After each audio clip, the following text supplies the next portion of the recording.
Dans la vidéo de présentation, je parlais de retour à soi comme une bénédiction. Et c'était finalement très incomplet. Si je m'adresse à la moi d'avant, à la Sonia de 2021, elle est complètement perdue.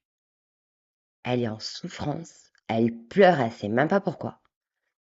Et elle sait même pas ce que c'est les retours à soi et tutti quanti, j'ai envie de dire.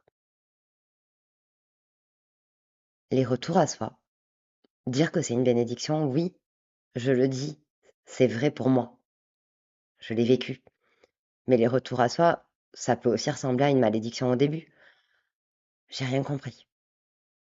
Vraiment au début, les premiers jours, j'ai pas compris ce que je vivais, si ce n'est que ça s'effondrait.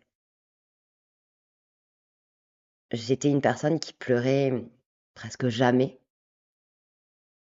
et fin 2021, j'ai passé 2 jours à pleurer. J'habitais en colocation et je me rappelle, il y a un coloc qui est venu me voir et il me dit: «Mais Sonia, tu veux qu'on aille boire un café? Tu veux qu'on parle? Qu'est-ce qui t'arrive?» Non, j'ai j'ai comme besoin de pleurer et j'étais incapable de mettre des mots sur ce qui m'arrivait. J'ai passé 2 jours à pleurer, à vrai dire. Donc ce que j'ai fait, c'est que j'ai bougé tous les meubles de mon espace dans la coloc. J'avais une chambre et un bureau.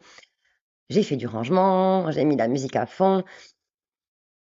Aujourd'hui, je peux te dire que c'était une libération profonde, qu'il y avait pas besoin de sens, de compréhension à ce moment-là, que c'était juste.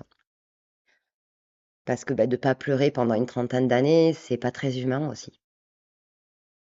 Mais voilà, le retour à soi, certes, c'est une bénédiction de tel parcours.